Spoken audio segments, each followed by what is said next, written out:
Welcome to the Resiliency of the Human Spirit podcast, where we share all about human triumphs for the collective's healing and empowerment.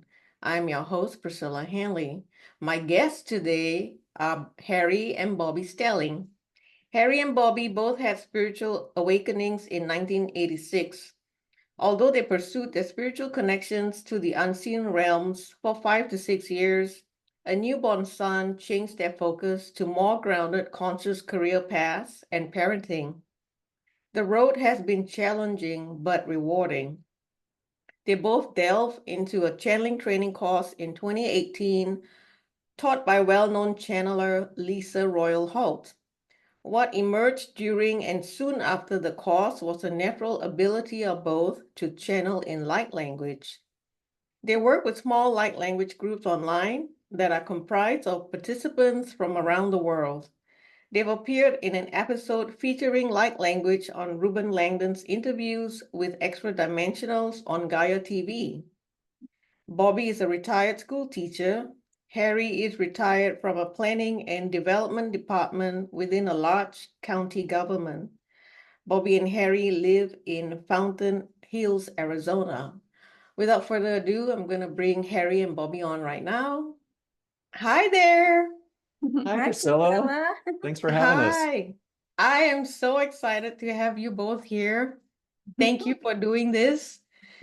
And so, full disclosure to the audience, I met the both of you, I want to say in 2022, when I attended one of Lyssa's workshops. And since then, I have connected and interacted with the both of you several times because we belong to the same light language practice group. And so that's why this is so special to me. I consider you as my dear mentors, and I'm so honored to have you both here. And so I would like to start by having you both share your story. Specifically, how did you both meet? How did you open up to spirituality and the lessons you learned through your journey? So I open the floor to you now. Okay. Thank you, Priscilla. Do you want to start or you want me to start? Go ahead. Okay. Yeah, go ahead. So we both met in 1971. A very long time ago. We had informally seen each other in our senior year of high school. And for me personally, every time I kind of saw her or, we were never formally introduced, I would kind of almost go into an altered state. I mean, it was just like, it was this weird thing where I was just in a different, just everything stopped and all I could do was focus on her. And this was in the high school that we were both attending at the time. And this happened like 2 or 3 times. And we actually finally met the summer after we graduated from high school. And that was also very synchronistic. We were both had common friends.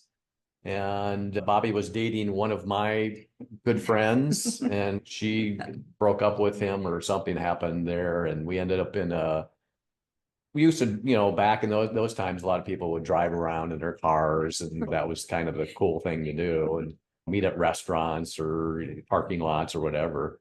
So we ended up both being at this kind of hangout restaurant and we ended up in the back seat of the car and another one of our friends, common friends. And that kind of, we clicked and it kind of evolved from there. We ended up dating after she kind of bugged me for a while because I was too shy to pursue anything. And it evolved from there and we ended up getting married in 1974. So we've been together actually since 1971. As soon as we connected, we were inseparable and it's been that way since. Nice. So, wow, yeah. That's a long time. 1971, did you say? Yeah. Yeah. Wow. I know you both are very special people. I know your relationship is so, I don't know how to say it. It's so radiant, I guess. It's like you both are like role models for people. There's a lot of people who are going through difficult times in marriages, but Yeah. you both seem to make it work perfectly. It hasn't been without its challenges. we've had a lot of challenges and externally and internally in our relationship. So that's the one thing I would advise people is it's a constant, you have to work on yourself and work on your relationship all the time. It's not, it just Absolutely. doesn't just happen and, it's everything's good to go. It requires constant attention Right. and inner work. We've both been dedicated to each other and our spiritual growth, and that's kind of what has helped us stay together. Um, so So talking about your spiritual journey, can you share how that transpired for the both of you? How did you take that turn into spirituality in your life? I think for me, I've always been interested in spirituality. Ever since I was a kid, I had spiritual experiences when I was very young, and used to talk to spiritual beings and fairies and had all kinds of experiences like that. And I just thought that was normal. It wasn't until later in my youth I realized that not everybody was that way, and that kind of crushed me actually. And uh, then when I was a teenager, I started getting back into it, feeling that there was something missing in my life. One of the things that happened for me, and when I was in college, I took a philosophy class, and my teacher one of the books in our curriculum was On the Taboo Against Knowing Who You Are by Alan Watts. And that was a really, really significant book for me. It just showed me that everything, the paradigms that we have been taught about reality and about who we are was false. Mhm. So that put me on a whole different trajectory. I actually ended up dropping out of college, and we ended up moving to the country and more like back to the land type of thing. And we did that for a number of years. But it wasn't until and then I kind of continued kind of like plugging along with spirituality and everything else, but it was just, nothing very formal, I should say. But in 1986, we both had these spiritual awakenings. And for me, I kind of came to that dark night of the soul. And I had actually was ready to like, okay, I'm done. I don't know what else there is. I'm done. I had hit that brick wall, and I was like laying in bed and basically put that plea out to the universe. There's got to be more to life than, what I've been going through. And I sensed three spiritual beings at the foot of my bed.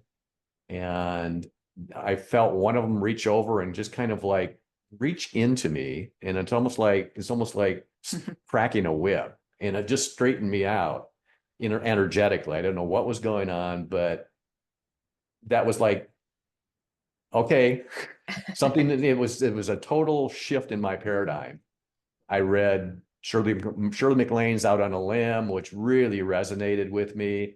I started changing my diet. I started meditating every day. I started jogging every day, just clean, detoxing, that whole kind of thing. And then that kind of put me on that whole trajectory. And Bobbie had a similar experience. So maybe you want to Yeah, chime in. it's interesting because all along our path, we seem to be in the same place at the same time. We grew together. So it's not like one of us shot ahead, right? And went into a different path. No, it's almost like we had this pact that we're waiting for each other, right? To grow together. And I think that's really part of what makes us work, right? Because we don't really pursue something without the other. Now, I don't know if that's going to work for everyone, but it does for us. So, what he's referring to is it was about, it may have been the same night, the same morning, even. I was getting out of bed and I stood up as I was getting out of bed, and then I felt this surge of energy as if a being was coming into my body and landed in my feet. So it like totally grounded me, totally grounded me. And that was my experience. Along with Harry, the books and the movies, like Shirley MacLaine's movie, that really got us on the track of like, wait a minute, there's something here that we've never explored. And we had already been married for quite a few years. As a matter of fact, our son wasn't born until we'd been married for 18 years. So we had all this time beforehand to, I guess, get life out of our system, that we needed to, right? So that we could move on. So that was the experience that he was talking about. Did both of you have any fear when you had that experience with the other beings? Not at all. For me, it was just the Mm-mm. opposite. It was just like these beings were just pure love and acceptance. And at the time, I was like really, really in a lot of fear for some reason, and I'm pretty sure my body was kind of needing to be detoxed and everything else. But I was in a lot of fear, and these beings were not, they were anything but that. It was just the opposite. And we didn't know where we were headed with the spiritual awakening or whatever else, but it just felt like this is the way to go. It was just like this huge door opening, like, wow, yeah, this is where to go. This is cool. Yeah. Let's explore this, right? It seems like you both are so trusting of each other, trusting of the universe. And in the collective right now, there is so much fear in the collective and people not trusting themselves or trusting the universe. So, what advice would you give to those of us in the collective who are struggling with fear at this point in Mm, time? It's a good question. It's a really good question. Well, I would say for me is get to know who you are. Know thyself on a level that you've never thought you could go to. Does that make sense? Yeah. I guess Because if, tapping within yourself, is that what you Mhm. mean? Yeah, because if you can trust yourself, then you can trust others, right? For me, that's important. What about you, Harry? I would say recognize the fear. We all have it, every one of us. I still have it. It's not like it goes away. It's just that you recognize it, and you recognize it more as a friend rather than an enemy, because you realize it's something within you that needs to be embraced. It's something within you that needs to be recognized. So it's a process of realizing the fear's not out there. The fear's in here. And once you can do that, once you can sit with that and recognize it and work with that in a way of like embracing it and loving it and realizing what it is, then it becomes much easier to move through life. And then you can see the fears out there are really more fears within. I like that. And that resonates very much with me. And I also just want to add, I think the key here is also have compassion with yourself, Oh, right? Exactly. absolutely. That is absolutely, yeah, perfect. Yeah, I Yeah, agree. we are all doing the best we can with the Yeah, level of consciousness we're holding. And when fear comes into your life, this is for me, I'm just talking about my own experiences. When fear comes into your life, like what you say, Harry, to not think of fear as a bad thing in your life, but it's right. really there to teach you something. It How is. is fear serving me at this point in time? Absolutely. Yeah, that is very well said. Thank you. And so Yeah. now I want to move to the birth of your son. When we connected on the last call, you talked about your experiences with extraterrestrials during the pregnancy and the birth of your son. Would you like to share that with our audience? Sure. Sure. Well, so during that period before he was born, like Harry was saying, we went through a major cleansing. We were eating raw foods. We were meditating like 8 hours a day when we could. So we were in this sort of it seemed like we were in an altered state most of the time, right? So that kind of sets the stage. But during that time, you want to take over?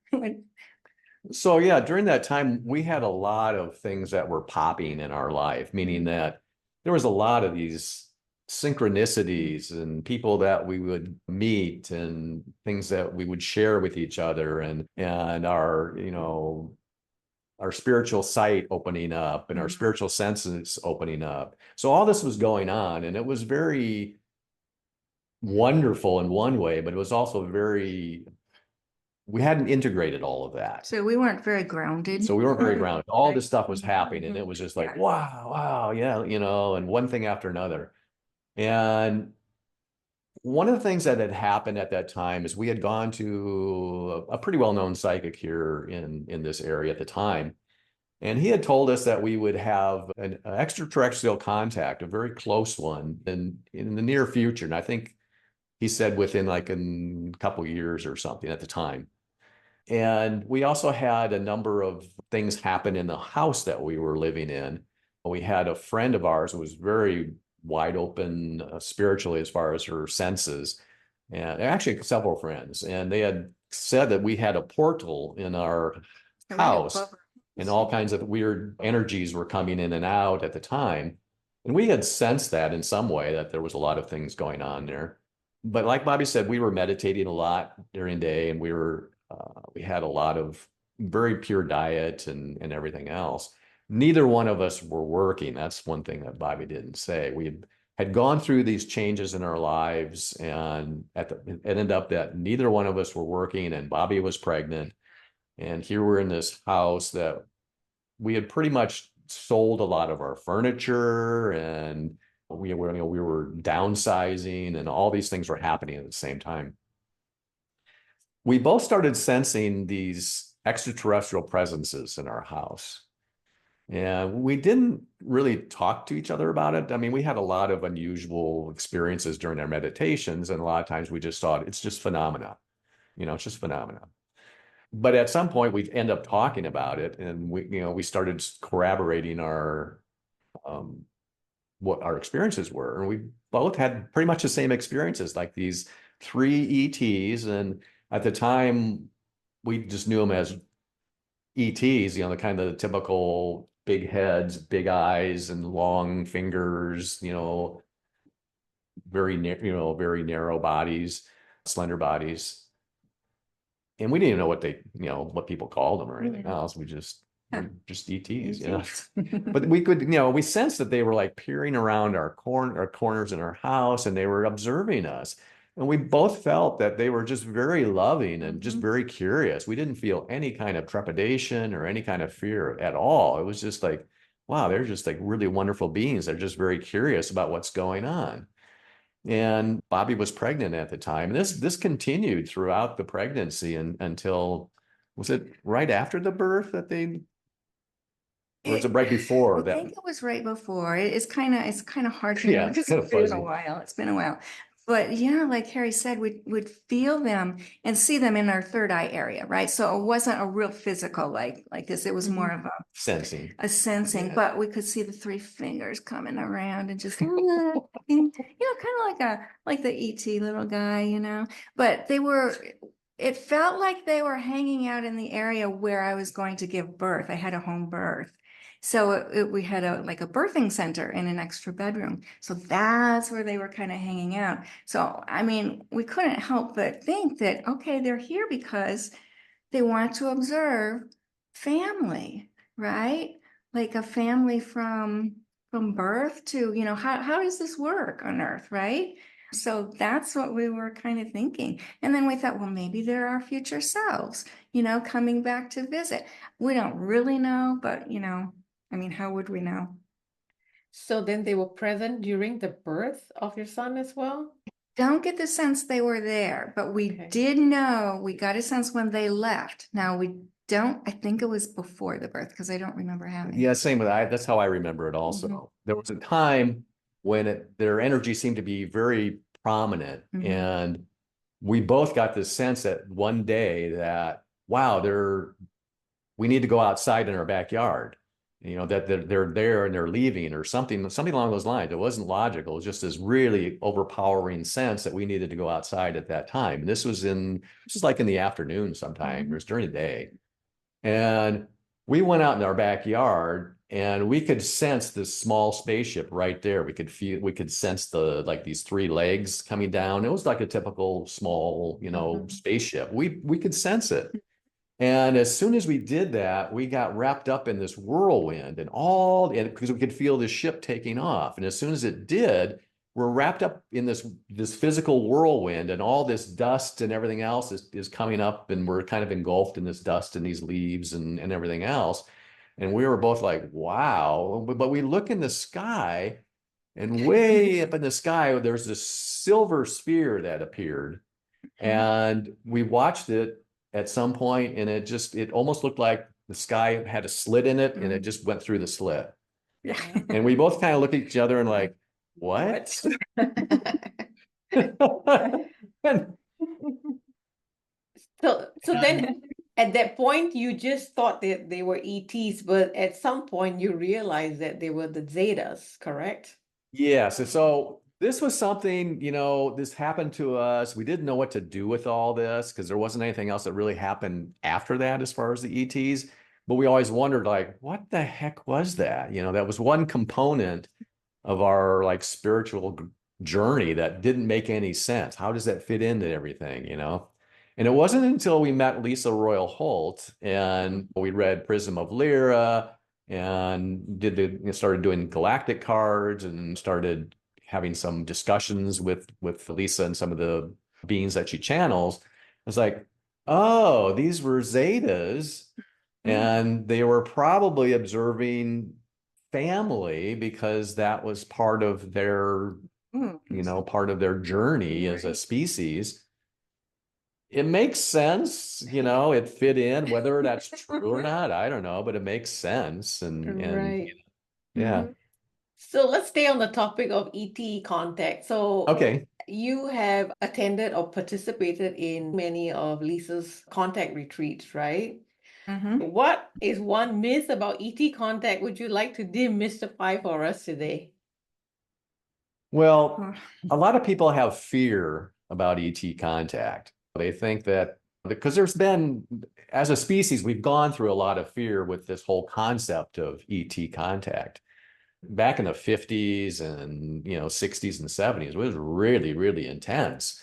We both grew up in the 50s, and there was all these science fiction movies about abductions and all these bad ETs that were taking over the world and everything else.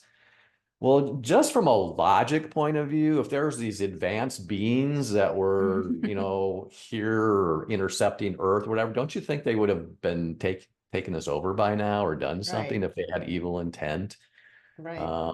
And part of our journey, we've realized that there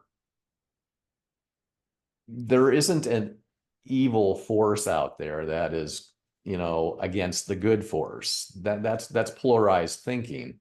And I understand, yes, there are very, very horrible things that happen on Earth. There are people that do horrible things, but it doesn't mean that there's an evil force that's controlling everything that's equal to a good force.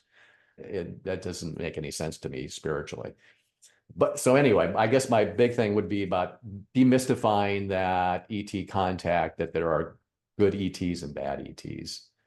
That's not my belief system. I don't, everybody has to follow their own path, but I don't, for me, my own experience, there's never been anything like that. That when you're really coming from pure intent of wishing to contact your galactic counterparts or family or however you want to call it, that you're not going to attract anything that's going to have any harm or anything else. It may raise fear in you. If you have a lot of fear, that's something you're going to have to work through.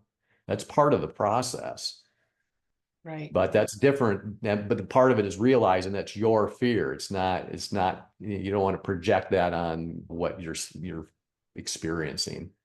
Right. I think that is the issue with humanity at this point in time, projecting the fear out into Yeah, negative ETs. right, ETs are going to destroy us kind of right. thing. Yeah. So let me ask you this. What are your thoughts on disclosure from the government at this point in time? I think for me, the big thing is I wouldn't expect it coming from the government. I just wouldn't. I mean, it's just like, I think that's an unrealistic expectation. They have too many vested responsibilities as far as security and those kind of things. So coming from that mindset, it doesn't make any sense that they would have disclosure. So to me, it would, that may eventually come out, but that's just not my path. I'm just not focused Mhm. on that, and not, I don't have a lot of expectations that anything will come out of there, especially anything clear. You have to realize that it's coming from that point of consciousness. So if they are trained and if they are, focused on seeing threats or potential threats or potential disruption of the status quo, well, they're vested into preserving anything that might upset that. So, I just don't see that coming from the government. It doesn't make any sense to me. Right.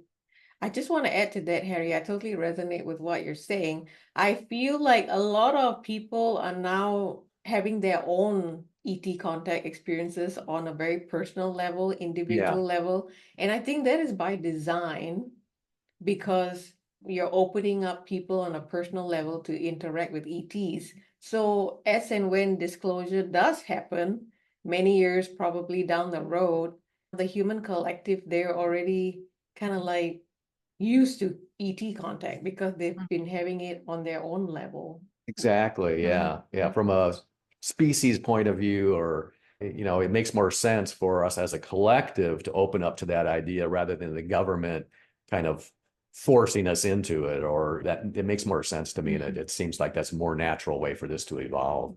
Right. For myself, at least, I'm just talking for myself. When I see ETs, so when I see them, I feel a lot of love for them. I don't have fear. I don't think they're a threat.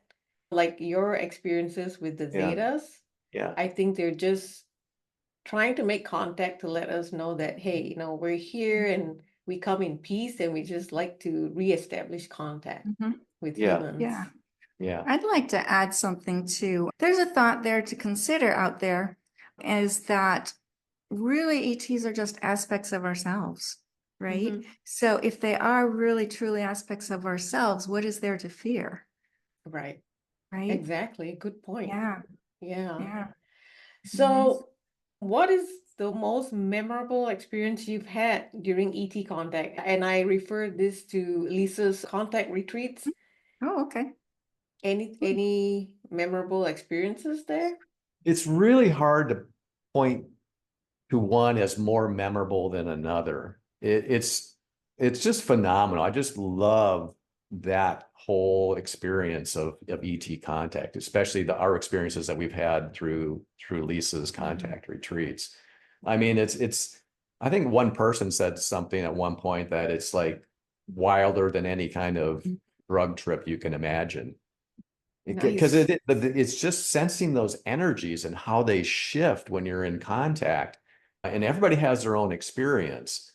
So for me, it's much more internal, and it's not so much as like, yeah, those things out there. Although we did have some pretty interesting experiences. It's interesting that the environment reacts to the energies, and that is really, really interesting to experience that. One time it was in fall, early fall, I think, or maybe, early fall here in Arizona. And there was this stray, when we were outside with Lyssa and in this group, there was this huge cloud, this like thunder cloud that kind of moved into near us, but still in the distance. And it just kept having lightning and everything else the whole time we were during contact. And it fit into the whole meditation and everything else that we were going through. And as soon as we were done, it moved away and it was gone. It's just weird how the environment, Mhm. resonates with the ET energies. We had one experience where we were outside this nearby Indian reservation, and there was all these at one point deep in the contact, meditation and work, all these animals started making noises at the same time. These horses started really making a lot of noise. We heard it almost sounded like children were playing in the distance. We actually Wow. even had local law enforcement came by and was, if we heard those noises and asked us about that. I mean, Well, also the sub-zero temperature drop. oh, right. It was You can, Wow. yeah. Well, okay, so we were in a circle of probably about 30 people, right? And during the same time, we were deep into the meditation, and there were probably 4 people in the circle that felt freezing temperatures. I mean, they were really, really cold. Nobody else felt that, just the 4 people Wow. in the same area, right? Mm-hmm. So there was that. We talked about that quite a bit. Also, like Harry said, the animals, just all animals, birds, coyotes, horses, just went nuts. And it's like the desert just came alive. And we were in a pretty isolated area. And then the quantum fog that rolls in, Yeah. that's another sign or phenomena that we experience a lot. Like it's very clear when we start, and if you happen to open your eyes, you cannot see in front of you, No way. Wow. right? It's crazy.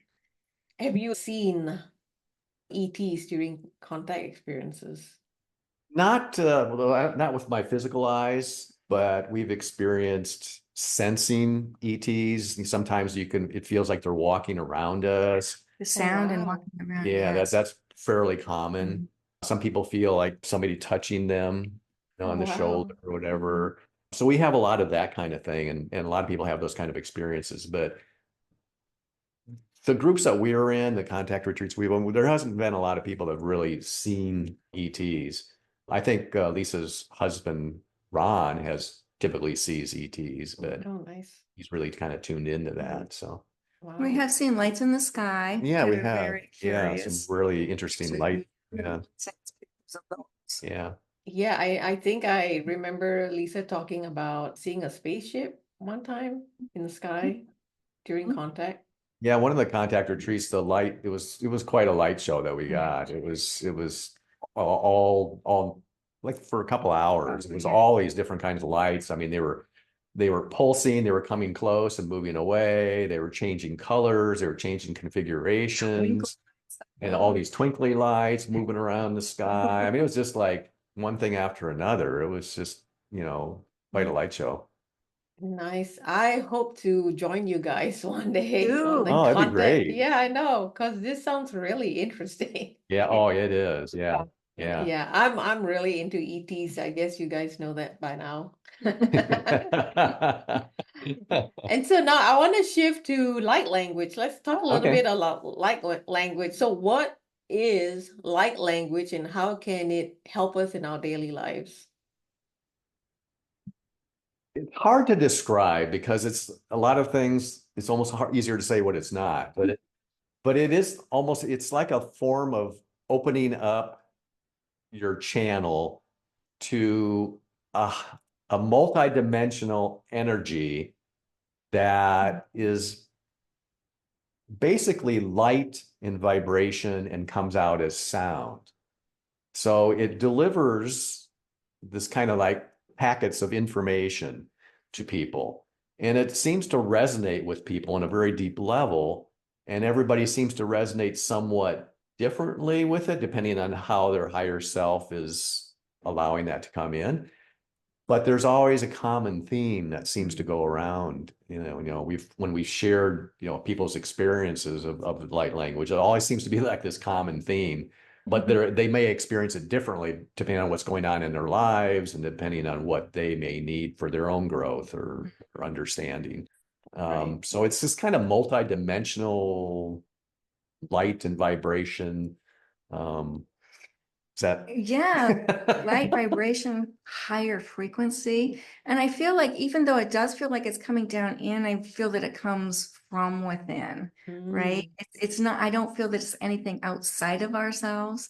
I think it is, whether it's our higher selves, our own guides, that is coming through us to help raise that vibration. Basically, it comes through the heart.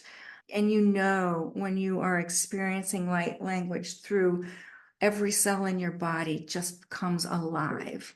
It's just amazing. So for those in the audience that not really familiar with light language and they think like, okay, if you're channeling tones and sounds, how do you know what message is coming through? Right? Right? It's a good question. Is it It, more like you just feel or sense something? you mean for the person who's speaking light language or Yeah, for for the yourself. receiver? Yep. Oh, for ourselves. Well, for me, it's just that I just feel it. I just feel alive all over, the tingly feeling.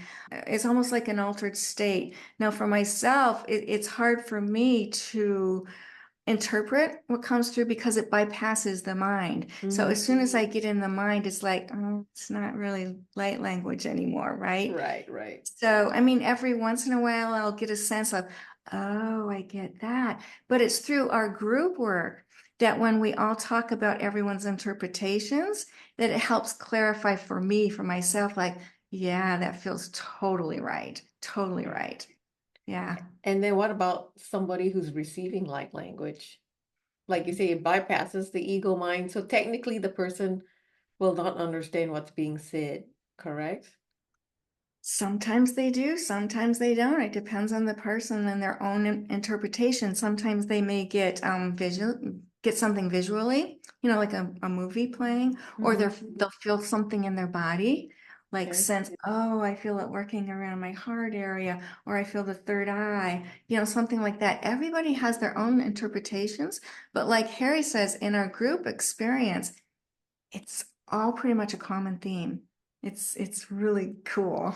Yeah, I get that. I get that. So how has light language helped you both in your life? Wow. So we took Lyssa Royal Holt's channeling class in 2018, and that was a phenomenal experience because for us, both of our intentions of taking that class wasn't really to become professional channelers or anything like that. It was to integrate more with our higher selves. And I feel that it was really, really prominent in assisting us in doing that through that whole process. Light language kind of evolved kind of parallel with that, more so with Bobbie than and then I kind of like, You were doing the verbal channeling. yeah. So then I kind of jumped in with the light language soon after that. Um, but it's been a continuation of that integration of the higher self. So like Bobbie said, it bypasses the logical mind when you're doing light language. And so it's really hard to put that into context, like this created this or this helped me this way. I just know I feel really good when I'm doing light language. So, and when I'm with people and get their responses, I get the same kind of thing. So it's just like this really deep, wonderful flow of energy, and everybody seems to respond to it in that way. So I feel it's more like being in tune or in touch or integrated more with who we really are as multidimensional beings. Right. So from a practical point of view, I think it has given me more self-confidence, has helped me to be more loving and compassionate with myself. So And so can you just bring on light language like this, or do you need to get into like a meditative state? I usually just do kind of a little thing, kind of like just tuning in, just so I'm, it's probably more for me than anything else, but yeah. What about Yeah. you, Bobbie? It just takes a few minutes, just to really connect and, and you can feel when you're in that space, you just feel it. Yeah. It's not like it takes No, half an hour, no, it's not 10 like a minutes. No. long drawn out process No. or anything. Right, right.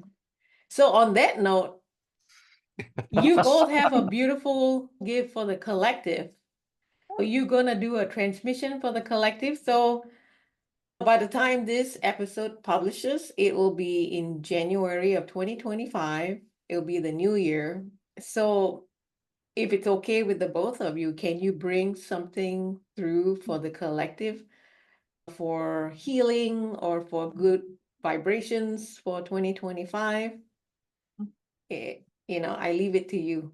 Okay. Yeah, Sure, absolutely. We sure. don't know what'll come out. We'll just tune Yep. in with that intention and see what Okay. comes out. One thing I'd like to mention is with light language, sometimes it's really strange, but it might not come through. You know what I mean? Or it might come through in bits. So Hopefully this new microphone will help, yeah, but also sometimes it's the energetics. So you'll still feel the energy, but you might not hear it. So I Right. mean, it just depends. Yeah. Right. So I would encourage people who are listening to this podcast at this point in time to close your eyes, take deep breaths, and try and get into your own personal space, center yourself, and let's see what comes through. Okay. So here we go. Wax this off.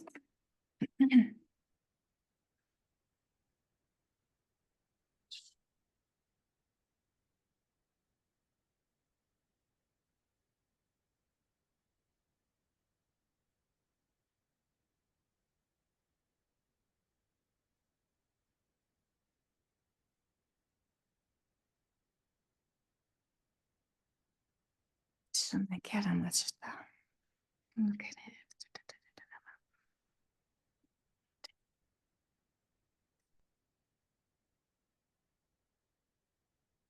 Akara şuna ketekem. Nashere shori karayana tikita jikida madashata.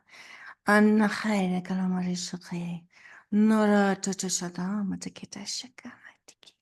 Nakhaire ngamata rikina tashana. Anata rikida mashata. Ana khaire kana mashata. Naraya matakasha. Narikida mat. Ana khaire yamashata ke. Natana mata. Nataya mata shanta. Kanyamata tiki. Nadaria tamashara takina shakai. Narayana mata yata yata yata. Nariata yatitia mata shakaya tiki. Anatiki. Anaki. Anaki tashaka. I teach nahailon or ifn ar ulk emar I der lust. Keredin dar ur slul arg in kela hat ngelon da ha. Me grodish jade kreatin und har ich che makkerede. Jadene gere che und un I makaterja. Kereshnina halatela makeosha.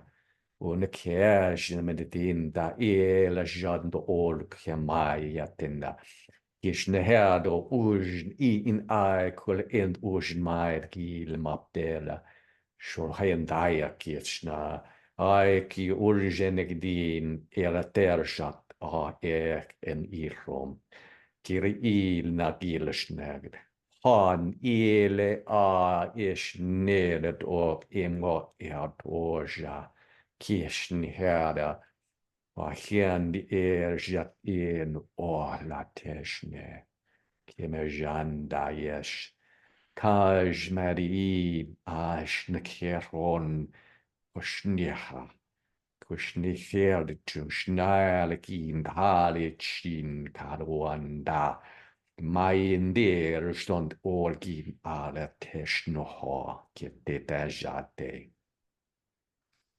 Natakishona Dayana Karishona.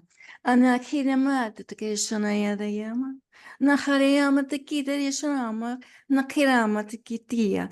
Anahirayana. Anahita Kitaishona Tikia. Anaita Tayashama. Norayata Metea Takiramata. Anaita Gishana. Anakirama Triata. Anahariama Takita Tianada. Anatikiki yamata shanayadagi, narayata yama, narete, narete, narete.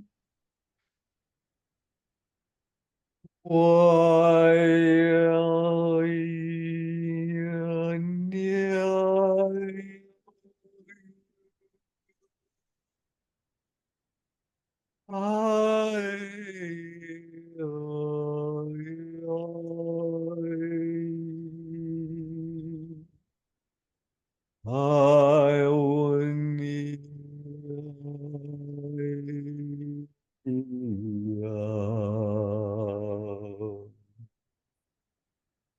Ai, nia, ria, ria. Oi, ai, nia, ria, ria.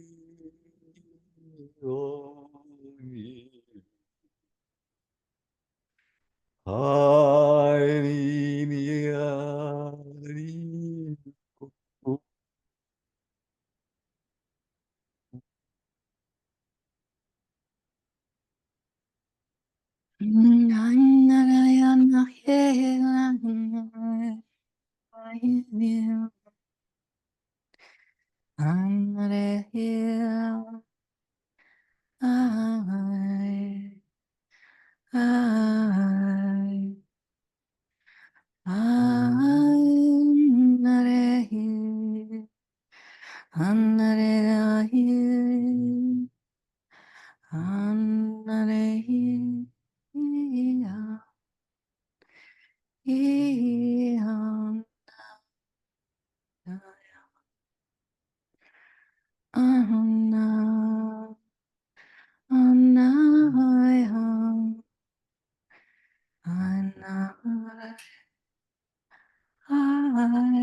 Kirishana de Kim the Ka, Nakhirishana the Kirama, and Nakita the Shanai, Nakhiriana Kareti, Nakhai to Shadayana da Namaka, Natayeshanaki, Natakitama, Nataki Natatai, Natarisha, Natayana Matakisha Natai to the Ka, Nahatama, Natakaishana. Nay, Tarishana Gayana Taka. Come shanarete janoto la makerate. Hashnelenin harit o janetetal. Hanmashnilak der moritschnila kataya. On kjæren irjaletin meine kere snor kire. Hareshne kæret ishnele. Haimaya de wakila yatershne kira. Kiranaya shnaya mahitela kayam in haya chura. Kon eshne le mate. Areshne ronor in keda. Amin ela in ishdon ikene dayatushni mikela. Ahi hindo shnolo oyetina kya. Hayashan the hair the shooting in the keda. La in kashnelo.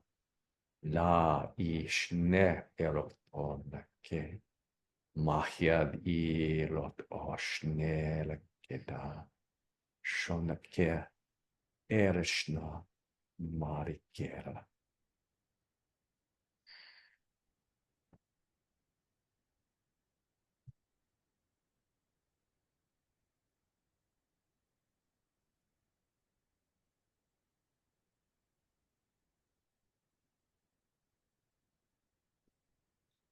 Thank you, thank you, thank you. That was so beautiful.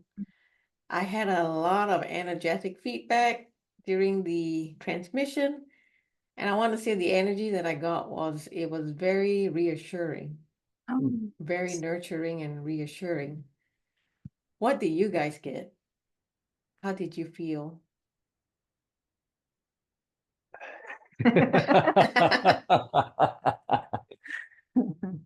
Yeah, there was a lot of energy there. There was, but I felt there was a lot of calm, Mhm. so, I don't know, I felt calm.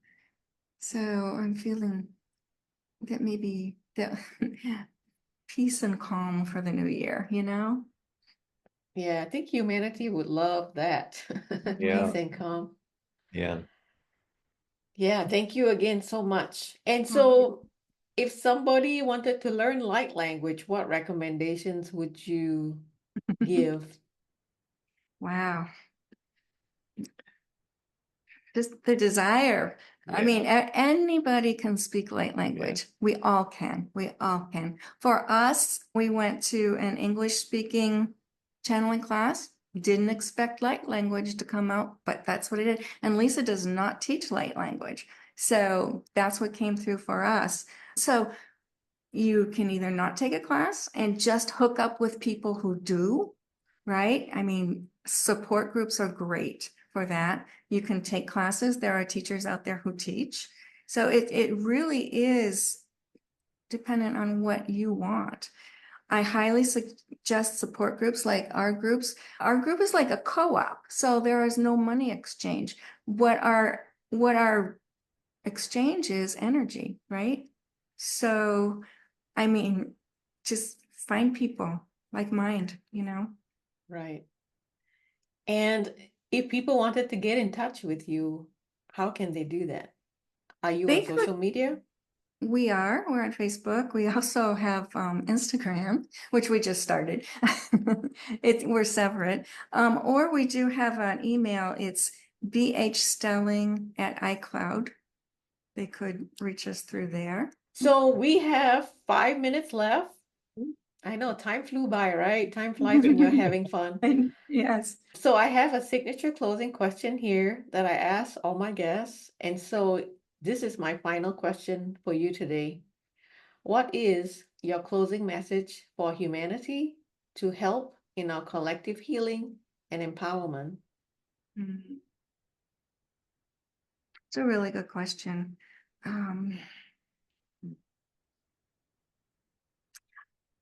What comes out for me is laughter.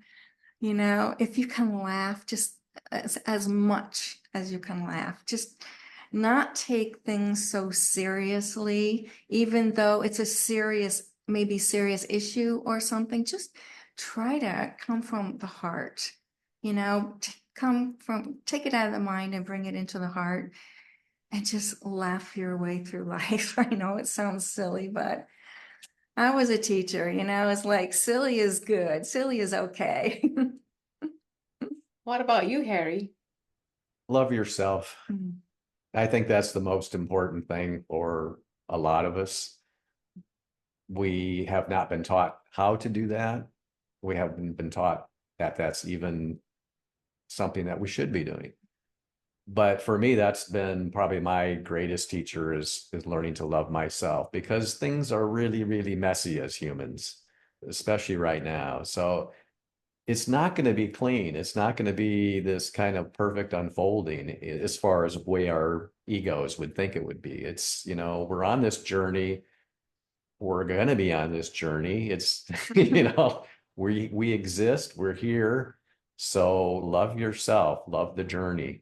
And from that, then you can love others. I don't think you can love others unless you love yourself. Yes, I so resonate with that. Such powerful messages. And I might add, we chose to be here, That's We right. did. That's right? right. So That's we chose to be here. So love the journey, like you said, exactly, yeah. And to right? experiment.